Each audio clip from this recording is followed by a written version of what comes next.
Hi there, this is Vicki Ronchetti with Show Dog Prep School. Today I'm going to talk to you about growling behavior in dogs.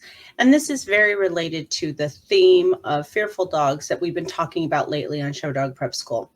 And the reason we're talking about it is because we have so many people who come to us with dogs who are fearful. And a common thing that comes up is that somebody will have a dog who is growling and they've been told that they need to punish that behavior. They need to make the dog knock it off. That's not appropriate. He's not allowed to growl. And then they'll do a variety of different things in order to try and punish out the growling. The thing is, growling is communication. It's the dog's way of saying, I'm not comfortable with this. And if you punish it out, meaning you correct the dog, you grab the dog by the scruff and shake him and yell at him, or you throw him on his back, you do all these different things that people frequently do with growling dogs. And what happens is you're taking out the dog's warning mechanism. That is the dog's usually not the first signal, because what happens is that so often the dog will do several different subtle signals, leaning away, looking away, pulling away, being stiff, doing all these different things that maybe go unnoticed, and then eventually they growl.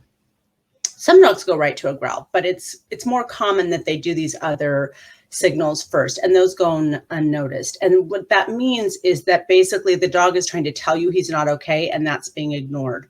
So if you punish a dog for growling, you're basically punishing the dog for being uncomfortable. That's not going to help him become more comfortable. What helps him become more comfortable is to learn that he's safe, he can relax, he can be comfortable, and that can take some time.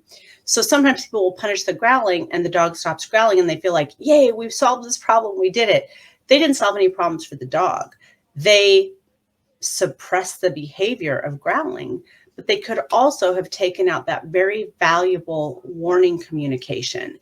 And when you take out that warning, the dog has no choice but to go right to an escalation, which could be a bite.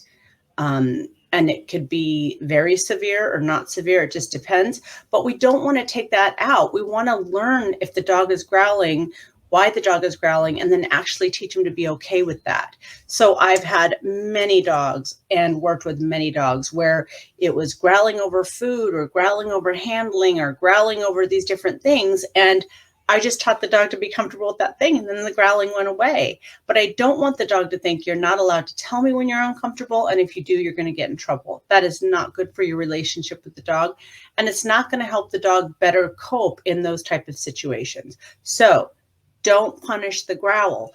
Be grateful for it. Be grateful that this dog actually has the ability and the willingness to growl and let you know he's uncomfortable before he escalates into something bigger, because you don't want that. And you don't want him to have to do that because he's not being heard.